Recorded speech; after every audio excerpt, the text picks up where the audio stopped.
Hey, Mike, guess what? What?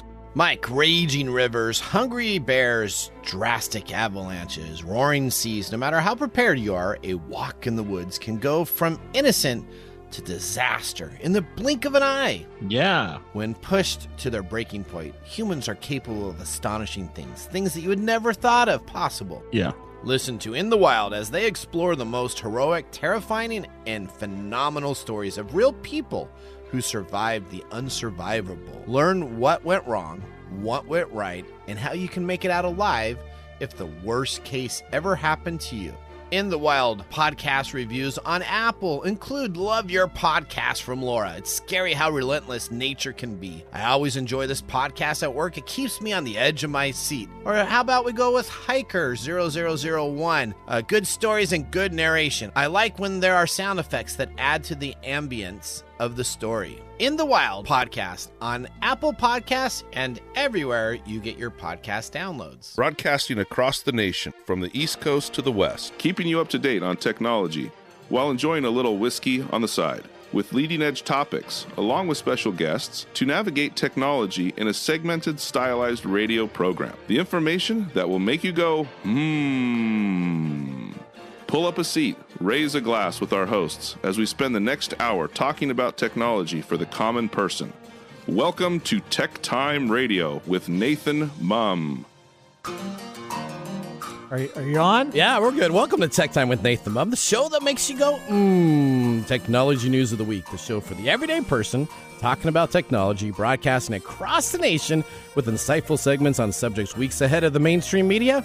We welcome our radio audience of 35 million listeners to an hour of insightful technology with a little whiskey on the side. I'm Nathan Mumm. Welcome to our show today. We live stream during our show on 5 of the most popular platforms, including YouTube, Twitch TV, Twitter, Facebook, and LinkedIn. We encourage you to watch us live or visit us online at techtimeradio.com.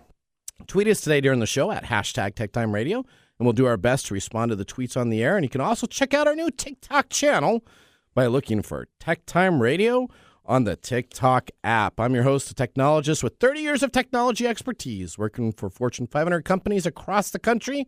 My co-host here, Mike Riddle, is an award-winning author, originally from Arizona, but we don't hold that against you all the time. Mike is a human behavior expert. What's that supposed to be? Well, just saying, from Arizona, a transplant. Human behavior expert living in the Seattle area. With a master's degree in forensic psychology, Mike helps keeping me from geeking out while providing an insight into human behavior and how it interacts with technology. We're two friends from different backgrounds, but bring the best technology show possible every week for our family, friends, and fans to enjoy. Welcome, everybody, to the show today. Let's get ready to start the show.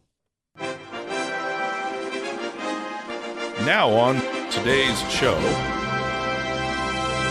All right, are you buying property for a place to live in the metaverse before the market explodes? Do you have your house yet taken care of, Mike? I don't buy virtual stuff. We're going to be talking about this. This is a very interesting market. Now is the time to be buying your house and your land in your metaverse environment, all right? Yeah, okay. Right. Then we're going to explain what Mastodon is as people are moving away from Twitter to this new platform. But there needs to be some clarity because it's not as easy as you think. Next, a Microsoft misstep, as the latest ad test might have you running towards a Mac. Then James Riddle joins us and answers a few questions on new technology that hopes to improve either lung cancer detection and maybe robotic systems that could transform prosthetics. Finally, we have Gwen back to talk about a new gadget and gear and a little update about her last gadget and gear, as this story has unraveled, kind of like an Elon Musk Twitter article. Why are you making that exclusively her?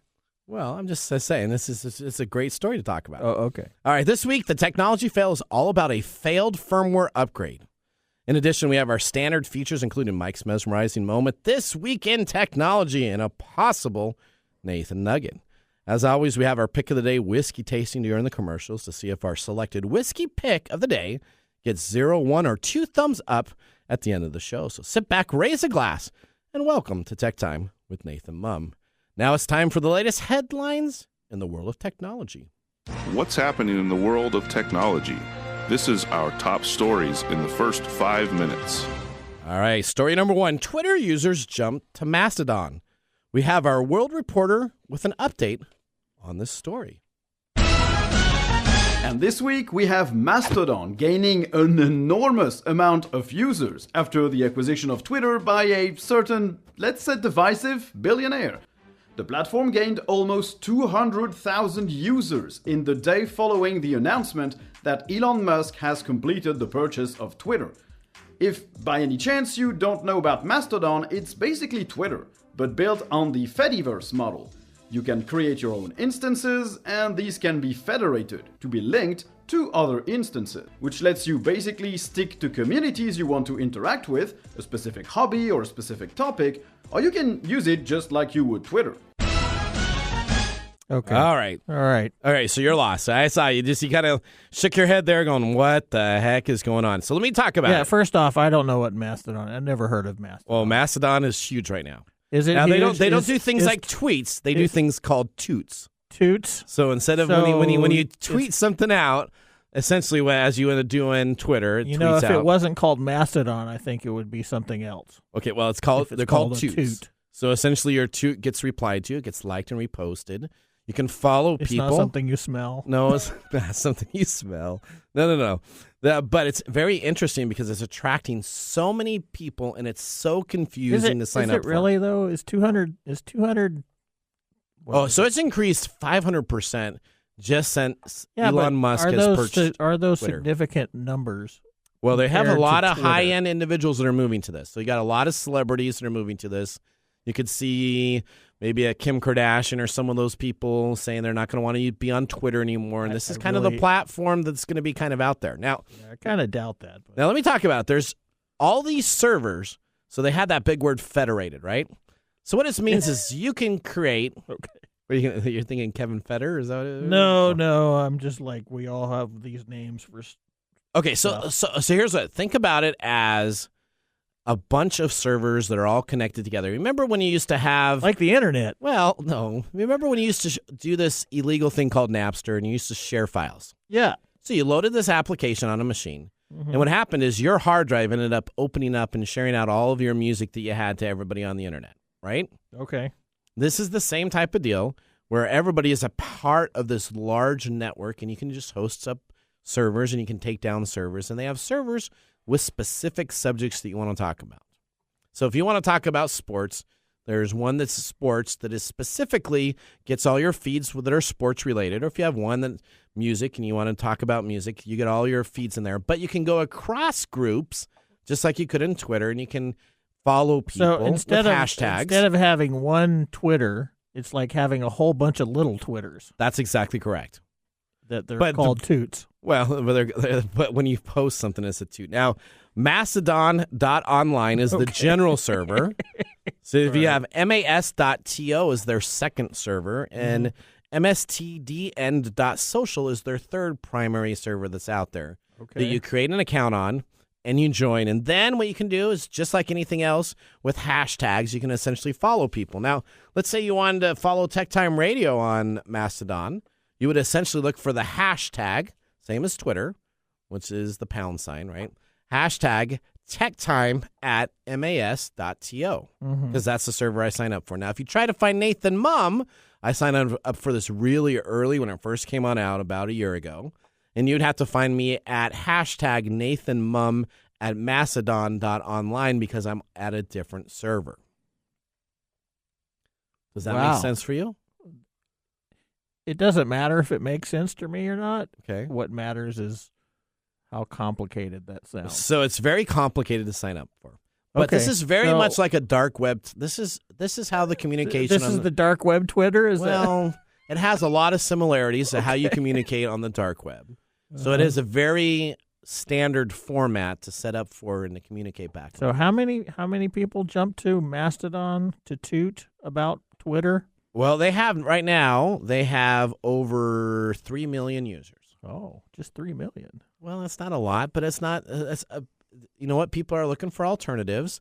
People are jumping. This got big news on CNET. Hey, we got to wait until Kanye does his thing and buys whatever platform he's going to buy. And it's very much like a bulletin board service. Instead, though, of just having the limited tweets. You should have said that in the first place. Okay, it's like a bulletin board service. Because I'm from that era where initially we would get online on bulletin boards. Okay, but instead of, you can't go and write a huge letter on the like a bulletin board service you could.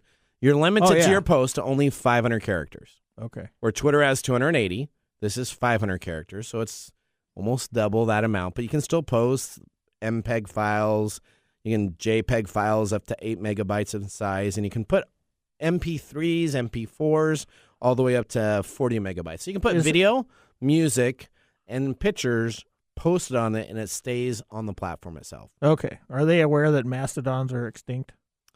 Well, we had a little lecture about this before because somebody would have lost a bet pre-show. It doesn't matter if I was going to lose a bet or not. Mr. Miller will attest to that. All I'm saying is that they're using a term that mastodons are extinct, right? Well, it's okay. Okay, story number 2. You're up, buddy.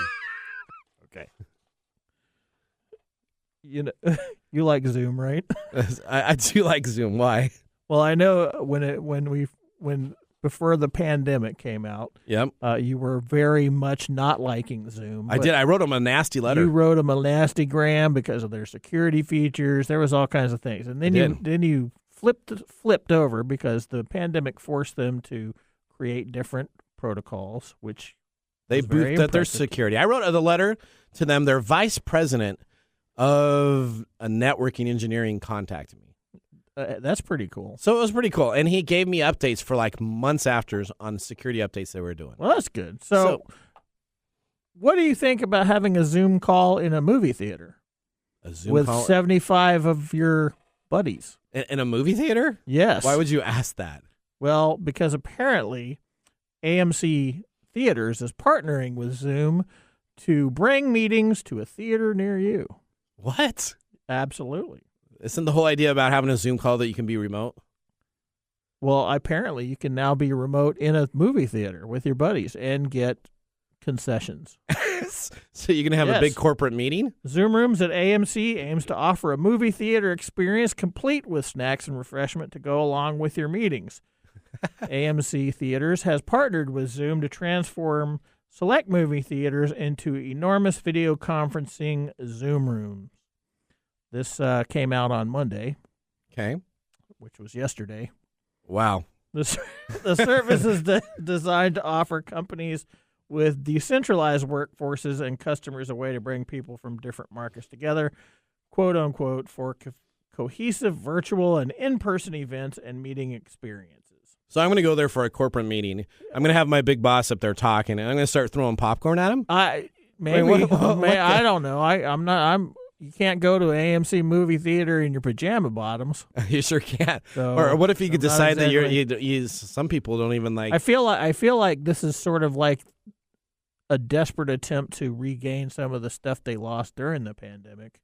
What, AMC? They need to get more people well, in theaters, so you're going to go to a Zoom meeting? I don't know. This is a dumb idea. This should be a technology fail. This might be a fail. My first reaction to this was, okay, that seems like a dumb idea. I certainly can't understand why I would get 75 people that I work with to go to an AMC theater to have a Zoom call with someone I don't work with. It doesn't. I don't know how that. You're going to make me laugh now. I'm going to start coughing. You're going to start coughing. I'm going to be all over this. All right. Well, I guess. Zoom but you can have popcorn. I mean, it could really make for some really interesting meetings. It could with your with your boss or some big global event. Yeah. Okay. Just throw juji fruits at the So what happens when you screen. start putting filters on and you start putting, because I like the filters you're putting on. I'm not a cat. You're not a cat. Yeah, I don't know. All right. At any rate, if you're interested in this, Zoom Rooms at AMC is slated to launch sometime next year across 17 major U.S. cities. All right. Coming soon to a theater near you. Zoom calls. All right. Coming Zoom to a theater near you. Oh, you like that? Yeah. That's a marketing play. All right. Billions have been spent in the metaverse land grab. We're going to check out with our tech expert, David Brash. The latest big real estate market isn't on scenic coastlines or in major cities. It's in the metaverse, where a growing number of investment firms are spending millions to acquire digital property. Owning land now in the metaverse is a little bit like buying land in New York 250 years ago. Metaverse real estate isn't all that different from property in the real world. It just exists digitally in 3D cities where users can simulate real-life pursuits like shopping, playing games, or attending virtual concerts. There are houses that you can walk into, there are shops that you can go into and buy things. And this real estate in the metaverse is increasingly for sale. The idea behind investing in digital land is that once you own it, you can make money by developing virtual property and leasing it out. They're going to require from technology an experience that's 3D and immersive. I think that my age has finally tipped the balance of what I find acceptable for human people. Why is that? How it's $2 billion. Are you serious? Really? I'm dead serious. $2 billion were spent in the last 12 months. You know what? I invested in real estate online. You know what it's called? What was it called? The Sims. The Sims? Yeah. Well, here's what you got.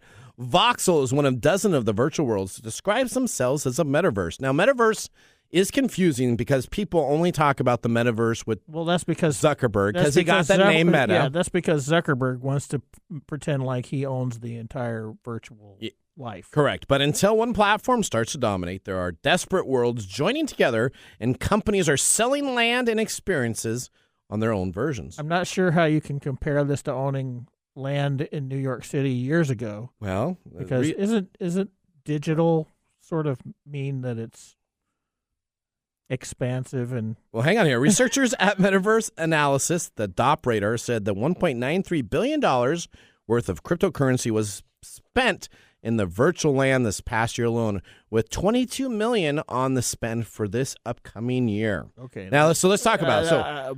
$22 million is going to be spent in this upcoming year on virtual space. So this is what happens. You create a virtual world where everybody can enter in at a certain place. And when you enter into your certain place in that mall, if you're closer to the mall than everybody else, you can be seen by everybody as you walk through. So companies, and huge companies, Nike, Coca-Cola, Adidas, technology companies are all buying Intel, are buying these virtual workshop storefronts in these virtual worlds and paying premium dollars. Yeah, I get that. There's a condominium in Voxel that essentially sells right now for $50,000 real money to get yourself a complex, a 2-bedroom, 2-bath unit that's close to the center square. Okay, what am I going to do with a virtual bathroom? Well, I don't know. I guess you got 2 of them, so I guess you can be in one and your virtual buddy can be in the other one. Yeah, my Sims, they do that on their own, and it's really fun watching that all happen and play out and how they interact in that virtual environment. But me living in a virtual environment through, I don't know, augmented reality, that doesn't make any sense to me. Well, there might not be virtual land available if you don't jump on soon, though. Doesn't matter. I'll just raise a virtual army and I'll take over. You'll take it over? Okay, well. Isn't that what we usually do for you're a little surprised real estate? You're really surprised on how much was spent, aren't you? No, I'm not surprised. Okay. I'm just disgusted. Okay, well, there you go. All right, well, that was the end of our story. That ends our top stories for this week. Up next, we have our segment, Ask the Expert with James Riddle. We're going to be back in a moment. You're listening to TechTime Radio with Nathan Mumm. Hey, Mike. Yeah, what's happening? Did you know for every $1 spent on email marketing, you receive $36 in return? That's pretty awesome, right? Yeah. But it's all so complicated. All those advanced tools and features, you don't know how to approach them at all. What if there was an email marketing platform where you don't have to rack your brains to get started? A tool that's not overloaded with unnecessary features you don't want to pay for, and, believe it or not, has a support team available 24/7, even on the free plan. There is a solution, Mike. Let me introduce you to Sellzy, a tool that makes email marketing as easy as 1, 2, 3. With Sellzy, you can launch your first campaign in 15 minutes.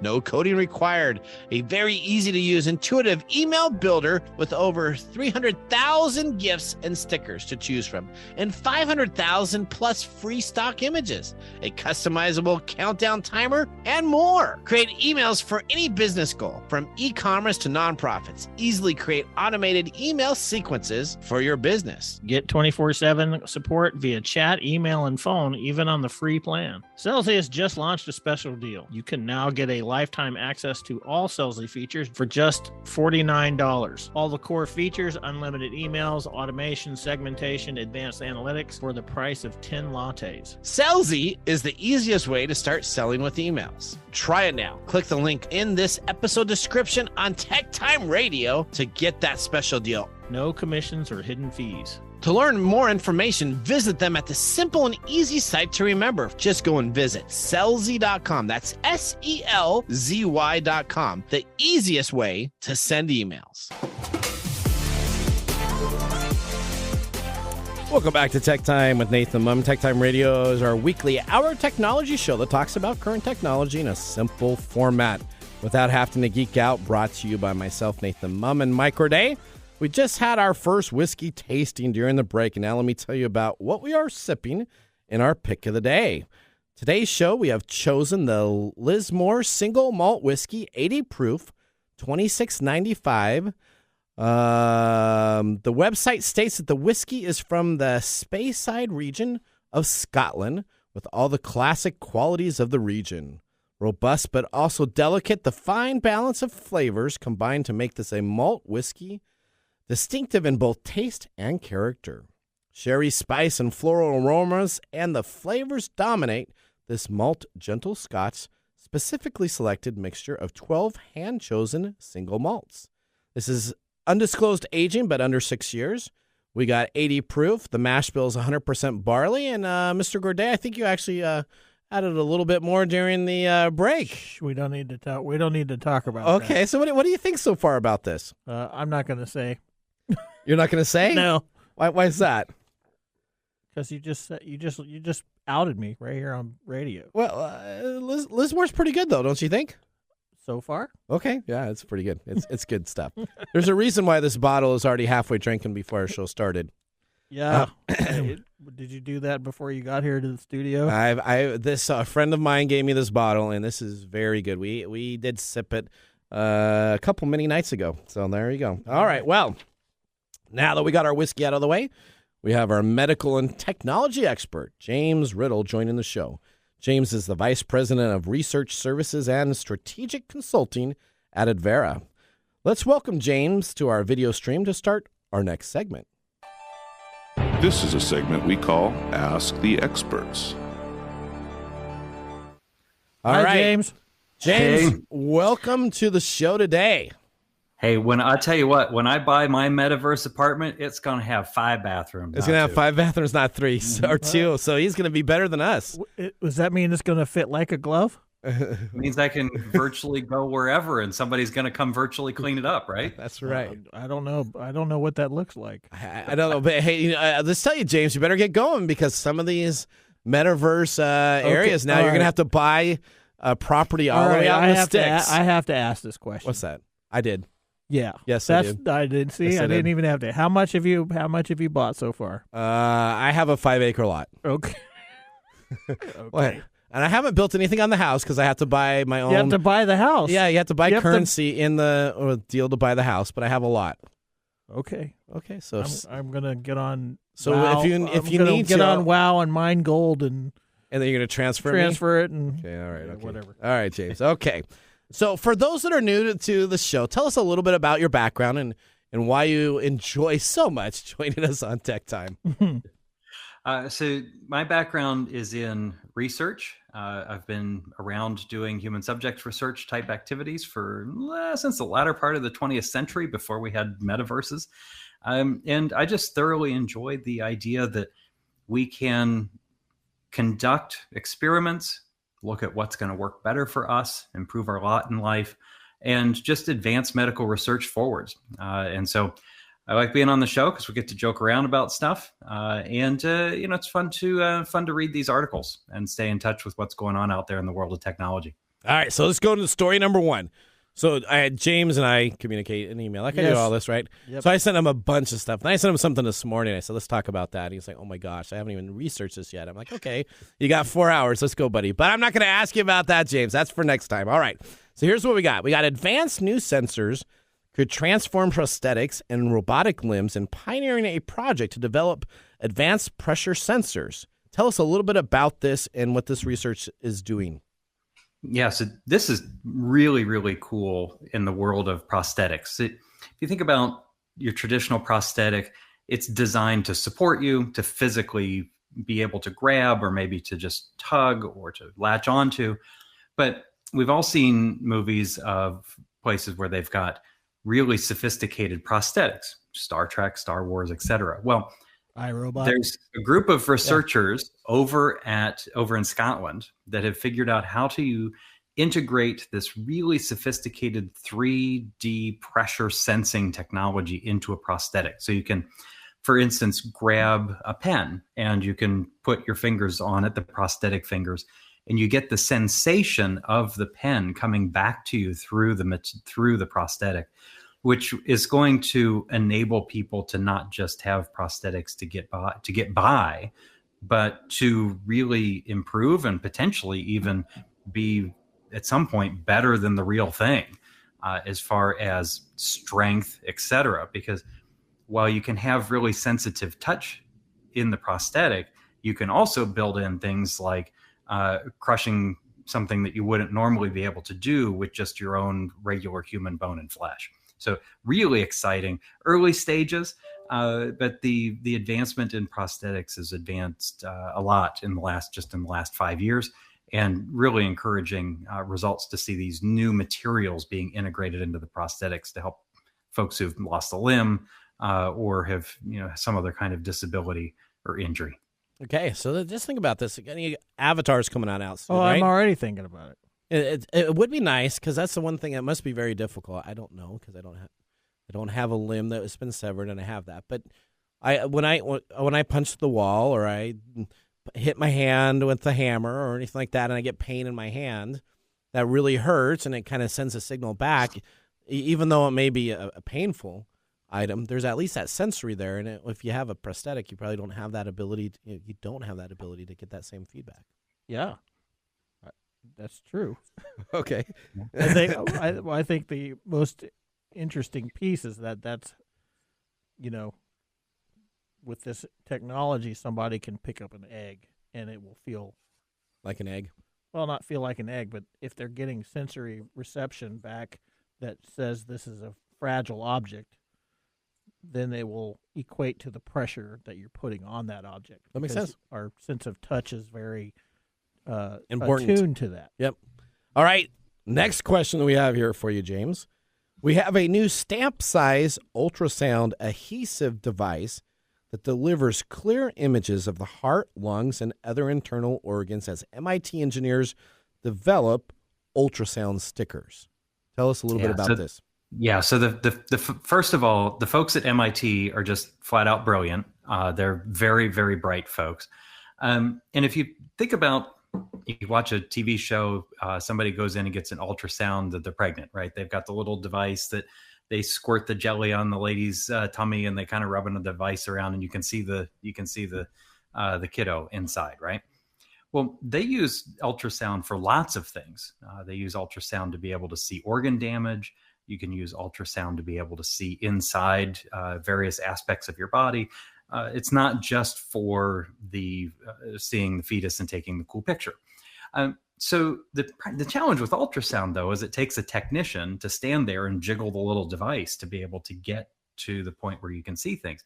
So the folks at MIT have created this little patch that you can wear. And it's not quite wireless yet, but you could just imagine that it might be.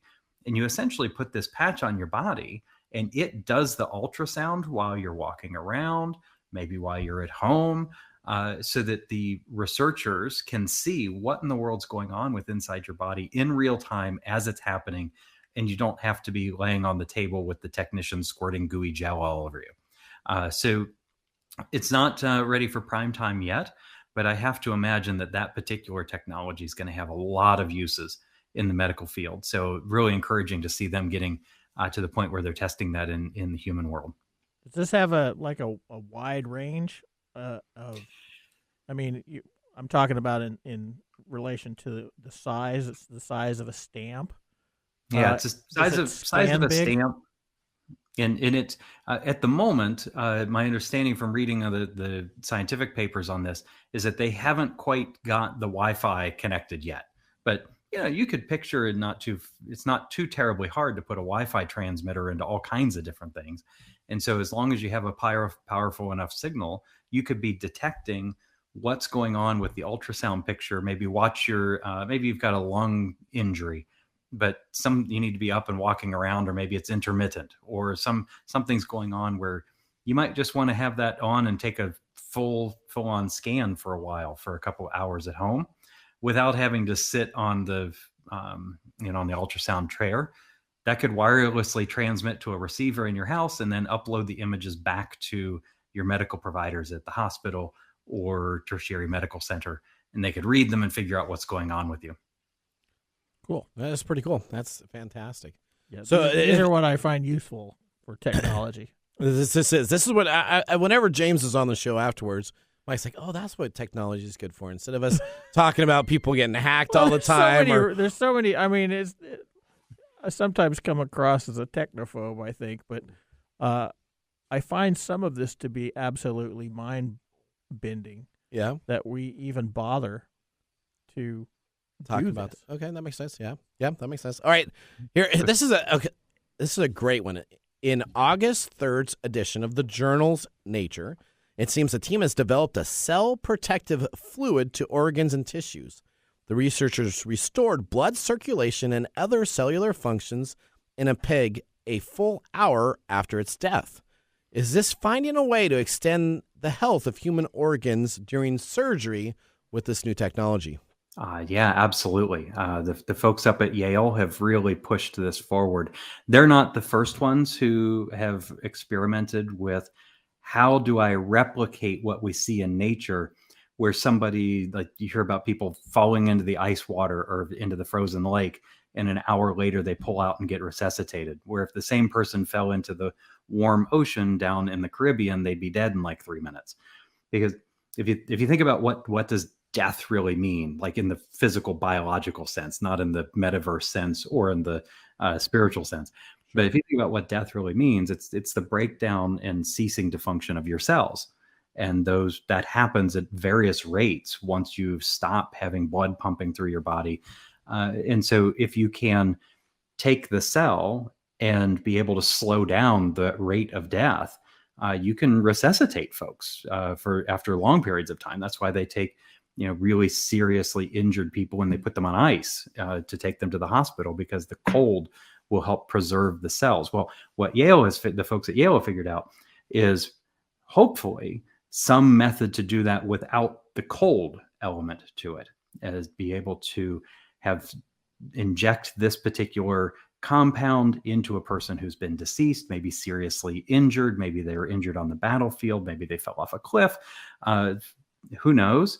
But if somebody has passed away suddenly, and they otherwise would be able to be resuscitated, you give them some of this new compound, and it protects the cells from degrading, so that then you can recover the body and get it going again.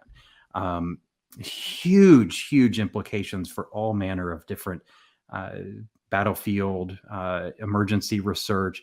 Probably not much use in the metaverse. I think maybe you just have to do Control-Alt-Delete in the metaverse, but it has that same Pause. sort of. That's what my escape button does. It pauses you. It pauses you. Okay. So this is really just a chemical torpor that it puts you in, right? Is that what I'm getting? That it puts you in a chemical torpor and it keeps the cells from degrading? Yes. That in a nutshell, yes. It will keep certain types of cells, certain types of organs from degrading after what we would normally consider death. So I assume that they haven't figured out how to get it to spread throughout the body yet, because wouldn't it take circulation to spread this throughout the body? Yeah, so you can inject it into certain organs that are critical for resuscitation. My understanding is they're doing this in large animal models, and you can be able to get it into certain spots in the body. Okay, I mean, it's not this pink fluid that you put in, and all of a sudden you're still moving after you're dead, but it's going to go to certain areas. What pink fluid is this? Well, isn't that in that sci-fi movie? I swear there's something where you come back. No, never mind. The Abyss has something where you breathe some oxygenated liquid that's pink. I don't know. That's what it is. I think it was from that. Okay. That's there you go. Thank you. No Star Trek. One last thing on this. One last thing on this we got one more thing. This Yale interview. Yep. They haven't entered human trials yet, so they're still doing this in large animals to test on how this works in a replica of a human using a large animal as a model. And just that's pretty common in research, that you'll start off working in animal models to understand how the biology and the physiology of the particular compound might work, and then you move it into humans when you've established enough background to know what you think is going to happen. Then you take it and experiment on humans. It's kind of hard to do this in proactively on humans, because you don't necessarily want to anesthetize a human in order to test this out. So you'd have to. Yeah, that would kind of suck. He wasn't really all the way dead yet. He's only halfway He's dead. only mostly dead. That's right. It's okay. All right. So last question, and then we're going to have to break. There's a new technology that hopes to improve lung cancer detection in Charlotte County, Florida. Tell us a little bit about this. Okay, so if you're at all familiar with stents for heart, and they can look around inside of there, there's a company that has developed a machine that can do that for lungs, and essentially that's a device where you can go down into somebody's lung and take a look at what might be showing up on an X-ray as a potential lung cancer nodule. You take a scan of your lungs; they got little white spots all over them. And you want to be able to figure out, okay, what are those white spots? Are they benign? Are they cancerous, et cetera? And so right now, it's really hard to do that. The only way to really reasonably take a lung biopsy is to do surgery where you go in there and it's kind of invasive. This device goes in and they can look with the camera at what's going on. And then the next phase of the device is going to be able to go out and grab a little piece of whatever the little white spot is to take a biopsy. Probably the most interesting part of this article is that this is the only device in the entire state of Florida, apparently, that can do this. And so one would have to question, why don't we have these devices everywhere else? Because it really seems like this would be a super good idea. And it highlights some of the challenges that hospitals have with having all of the best and most recent equipment. Sometimes you do have to shop around just a little bit to see where some of these life-saving devices might be located and go travel there. That makes sense. So that has to be something that's very, very small to travel around in your bronchial tubes, right? I would expect so. It was microns in measurement, so it was able to go down into your lungs, out the airways, and like travel around to the little nodules in your inside like your inner lungs. space. You ever see that the inner space? Yeah, we're coming up with all kinds of movie references. That's right. All 80 references. That's all right. All right. So James, thanks for being on the show. Next time, we're going to talk about brain cells in a lab dish learning to play Pong. I forwarded that this morning. Yep. That is going to be a great story. Yeah, this is that creepy Frankenstein story. That is. It's pretty cool. All right, James, I love having you on the show, buddy. Thank you so much for being here. We look forward to getting you on by next month to answer these questions and more. All right, always a pleasure, gentlemen. Have a good day. Have a great day. Bye, James. Enjoy the rest of the whiskey bottle, and make sure that when you do start mining your claim in the metaverse, if you strike gold, just remember who brung you. Okay, there you go. Okay. All right. I'll get right on that. That ends our segment, Ask the Experts with James Riddle. Up next, we have This Week in Technology. So now would be a great time to enjoy a little whiskey on the side, as we'll be doing it during the break. You're listening to TechTime Radio with your host, Nathan Mumm. Hey, Mike. Yeah, what's going on? Hey, have you ever heard of turbo debt? No, what is that? Something to get me into debt faster? No, turbo debt is not to get you in debt faster. It's to help you get out of debt. Do you have over $10,000 in credit card, personal loans, medical, or payday loans? Of course I have debt. That's the American way. Au contraire, mon frere.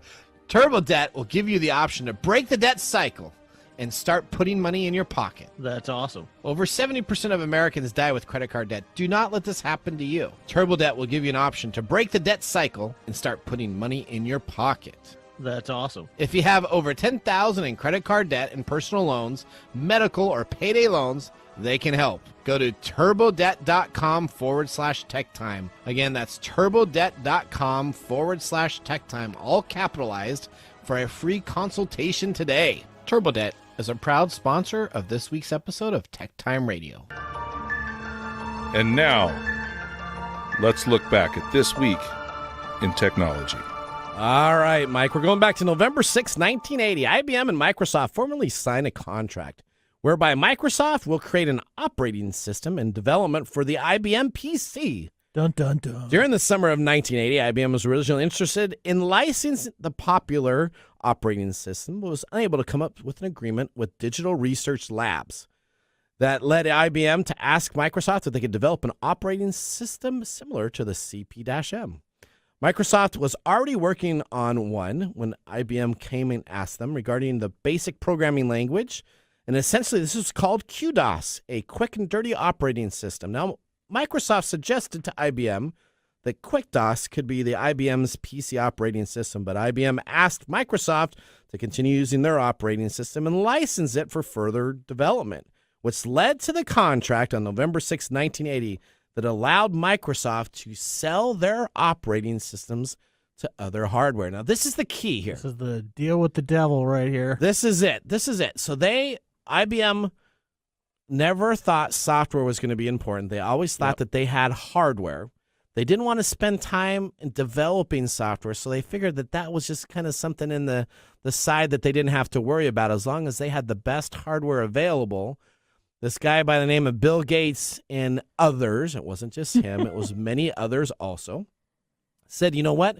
We think that this software is more important than the hardware, other companies can create hardware, but if we control the operating system, we control the computers. I guess this is kind of like George Lucas getting merchandising rights on Star Wars. Like Star Wars toys, right? Yep, and getting it all back. So essentially, this is how we know technology today. The company created MS-DOS, which everybody's familiar with, and essentially IBM was no longer able to have the corner on hardware as many other manufacturers decided to build computers also. Dun, dun, dun. And Microsoft is one of the leading companies to this day because of that simple information, a minor adjustment in the clause that said that they were able to sell software to other hardware vendors. That was This Week in Technology. If you ever wanted to watch some Tech Time history with over 2 years of videos, podcasts, and blog information, you can visit TechTimeRadio.com and watch our older shows or join the Tech Timers Facebook group led by Gwen, who's going to be joining us up next. After the commercial break, we got our Marc's Mumble Whiskey Review, and we have a special Gadgets and Gear. We'll see you after that.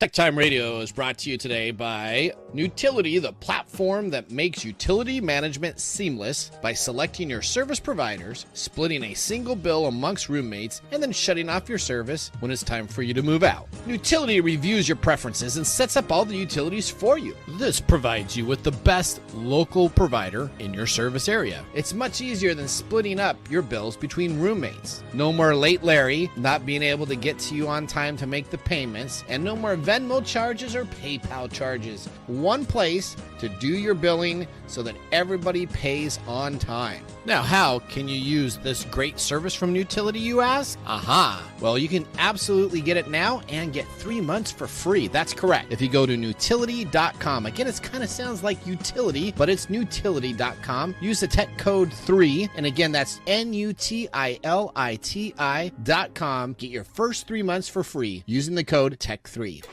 From experts in technology to an expert in whiskey. Now is our segment for you whiskey connoisseurs. Welcome to the Marc Mumble of the Week. All right, are you ready for this, Mike? Yeah. I met my wife when she was a whiskey maker, and I love her still. Wait a minute. What's the day? Today is September 8th, and it's Abbott and Aid's Punster Day, which comes to us with poor jokes and terrible puns. Oh.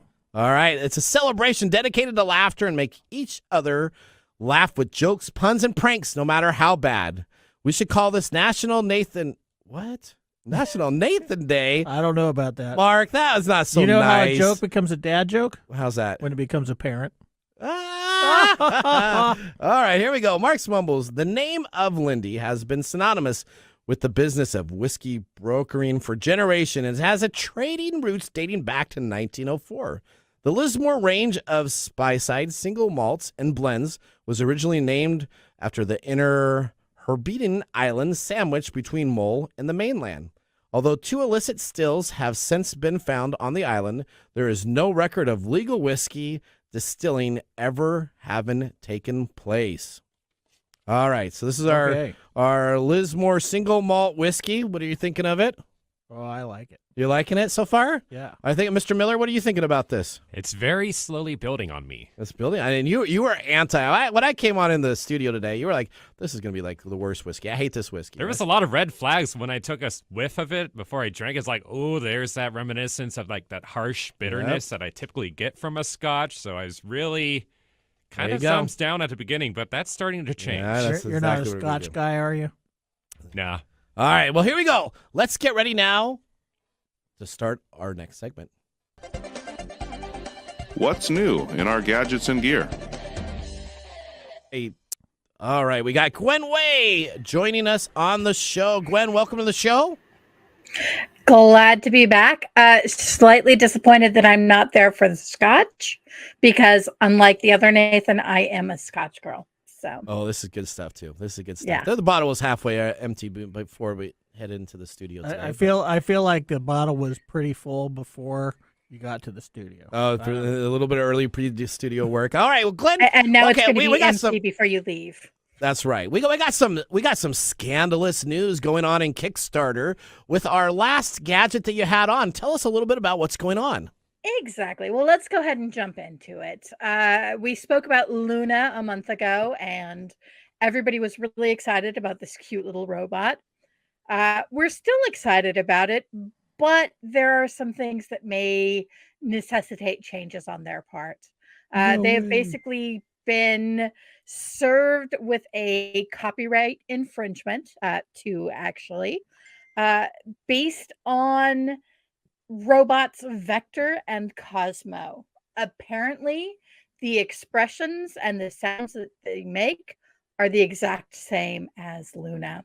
So they're either going to have to reprogram or they may have to just kind of give it up and give everybody their money back. All right, so if you invested in that hypothetically, can you copyright a facial expression? I don't know. So I think it's going to be very interesting. Yeah. What was that, Gwen? But yeah, for robots, they actually do. Yep. I said for robots, you actually can copyright the expression based on what shape their features take during an expression. Oh, there you go. go. That's going to make things problematic in the future. Okay. All right, so let's talk about our new thing. It's the SuperBase 5, the first plug-and-play home energy storage system. Well, you're really excited about that. This is awesome. It is actually really, really cool. So there are a couple of things about this that I love. First of all, if you're a newbie like me, you don't know exactly what you want, they actually have a tool that you can go through and say, I want this for my home, my RV, or for emergencies. And they walk you through figuring out what size battery you need, what kind of connectors you need, all of that good stuff. So you can be sure that you're backing at the right level. Okay, explain to me what this is first. What are we talking about? So SuperBase actually allows you to basically save energy. It's a battery system. You can connect it to solar panels. You can use it to charge EV vehicles, all kinds of cool stuff. So this is providing backup energy. It's a generator without actually needing gasoline or anything like that. And it can also store solar energy. It can charge anything in your house that uses electricity. Especially it's like a big battery bank. It's a big battery bank that you don't have to charge with gas, and you can charge it through many different. So if I want to electrically plug it in and charge it, I can. And then I can take it with me, and I can use it remotely. Okay. But this is kind of the difference between solid state batteries and hybrid state batteries, and this is kind of the new technology, very much as what you would see in like a Tesla car, high-end battery type of compact. Instead of it being built just for a car. They're now moving it for your home or remote item that's available there. Okay, exactly. So go ahead. What was your I was question? going to say most new build homes, so new construction, are leaning into the electrical and moving away from gas, which means this is going to be even more functional and necessary in the future. Yeah, I sure could have used that this weekend. What was that? A lot of people could have. With that The big storm that came in? through Yep. and blacked out a whole bunch of places. All right, tell including people me. where they can find us and how much does it cost, Gwen? All right, go to Kickstarter.com and search for Super Bass. It's the first thing that comes up. That's Super BASE. Very special. Otherwise, you get a musical instrument. Right now, you can get the early bird. The small bundle is sitting at about $2,700, which is an excellent deal.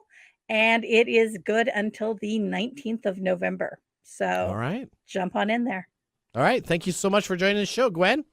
Thank you. We'll have a talk to you later. Gwen, I enjoy her so much for being a part of Hi, our Gwen. engineering team that helps each week put our show together. All right. Well, we're going to move right now into our technology fail of the week. We are out of time. Congratulations. You're a failure. Oh. I failed, did I? Yes. Did I? Yes. Did I? Yes. All right. Real simple here. Tesla recalls 40,000 vehicles over a potential power steering failure. Certain 2017 and 2021 Model S and X Teslas could potentially experience a loss of power steering assist if you hit a pothole or drive through rough roads.